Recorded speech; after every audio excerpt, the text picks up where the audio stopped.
hello everyone. It's hard to believe that we are already in May. Sometimes when you look around, you can get into this situation where you're not sure like where you are, what time it is.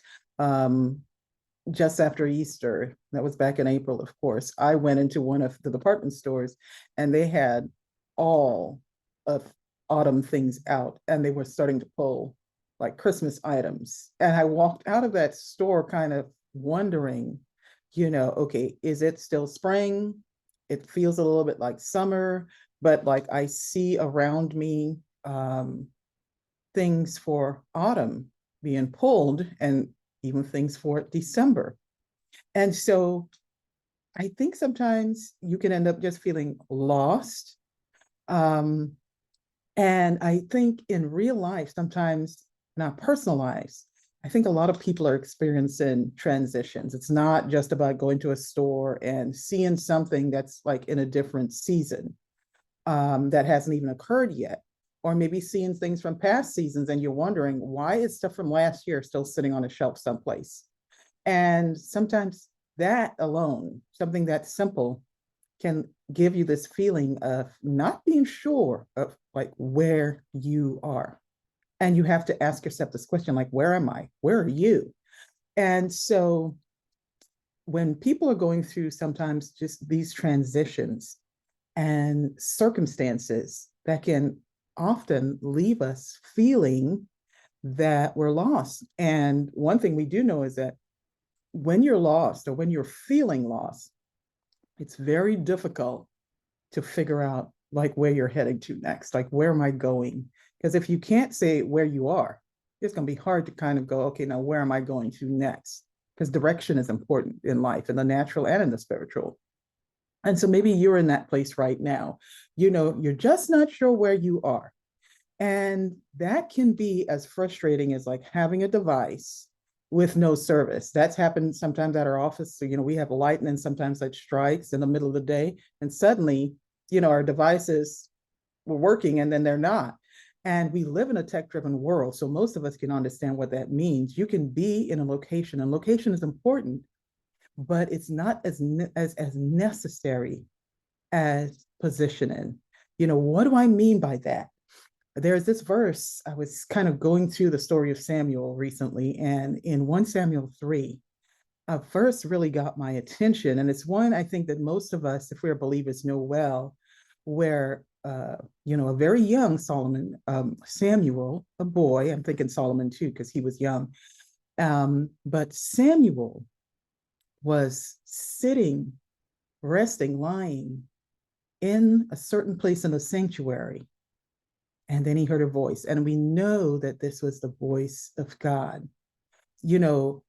As much as we know about Samuel's life,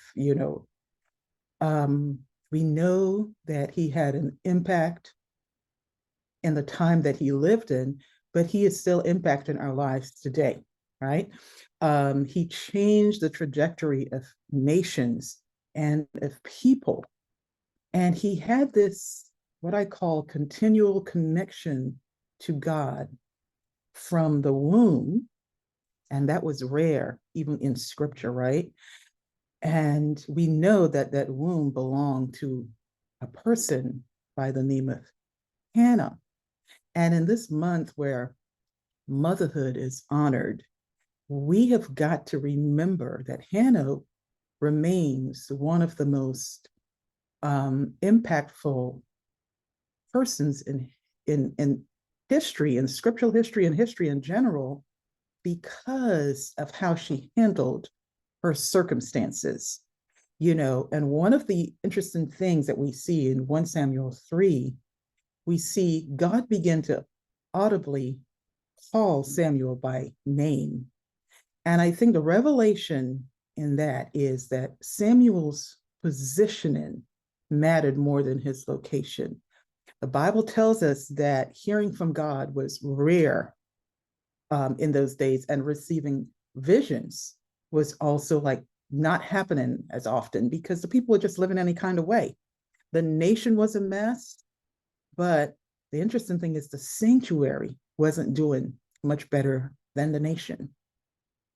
And so the priest Eli, his family, they were just kind of treating the place of worship and the things of God kind of like a whorehouse. It didn't really matter, you know? And there was just no reverence for God in the sanctuary, outside the sanctuary. Does that sound familiar as the times that we're living in right now? And so it's not surprising that some people just feel lost.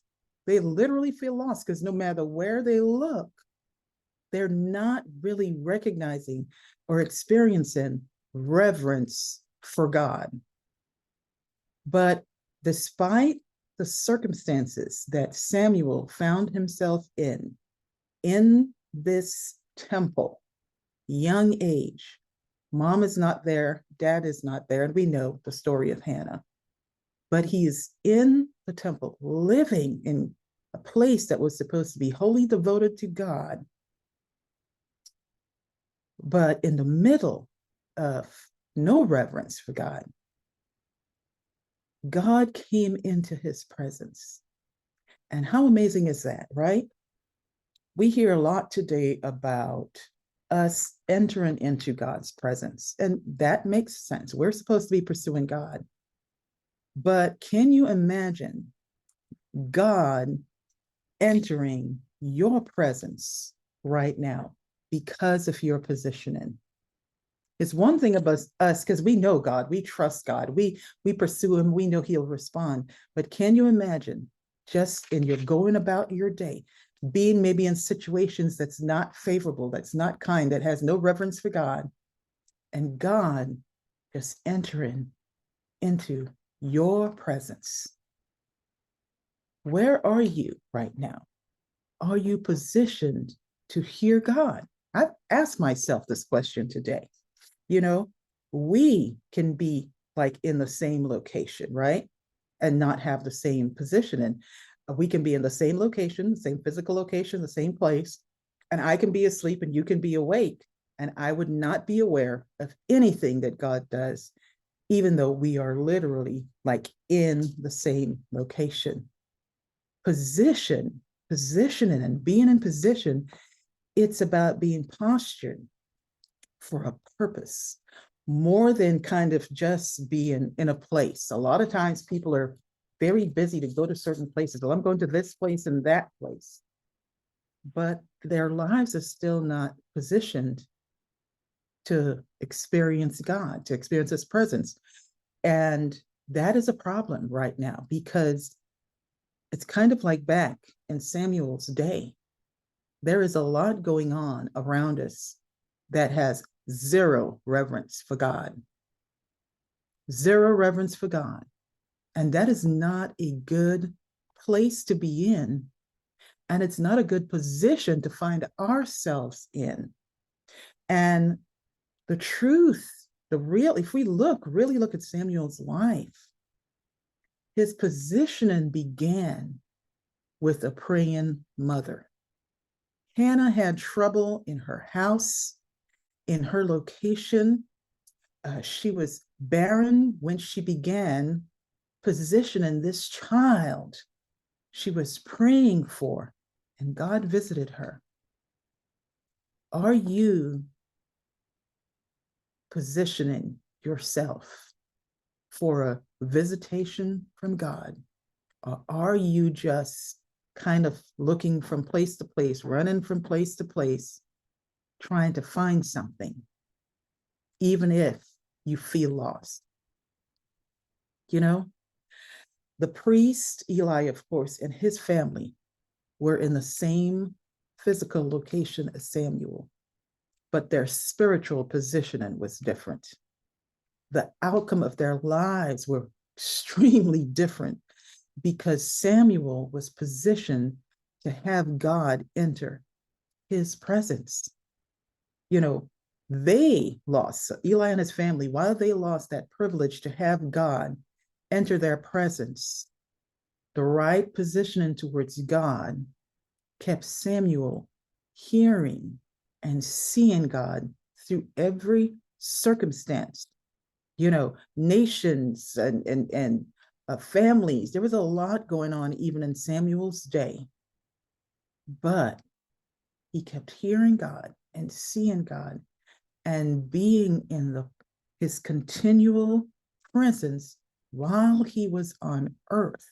And that's important. God kept entering into his presence because of the way he positioned himself spiritually, right? And if we read, all of 1 Samuel, starting in with Hannah's household, but we get into chapter 3, and we get to the verse that even as young kids, we were taught, "Speak, Lord, for your servant is listening." Can you imagine this young child by himself, and the presence of God enters, and he invites God into his life? And we know that in that moment, that there was something being established in Samuel's life that would never be quenched. Where are you? Are you positioning yourself to be established by the presence of God coming into your life in such a way that it will never be quenched, no matter what is happening around you, what is happening at home, what is happening at work, what is happening in your community, what is happening in the nation, what is happening in the world? Where are you? Just being in a certain location is not enough. Are you spiritually positioning yourself? Are you ready to be postured for that purpose that only God's presence can establish? Whatever you do, keep your positioning with God. It doesn't matter. I know there's a lot going on. I know that maybe you're facing so many difficult things, but maintain your positioning with God. You do that, you will be established in him, and you will have his presence continually with you, no matter what is happening around you. So shalom, shalom. God bless you. God bless all the moms. God bless all the women. God bless all the hands who care for our young children, for all our little humans around the world. Stay in God's presence and keep positioning yourself so that he will continually enter your presence no matter where you are. God bless you. I'll see you next time.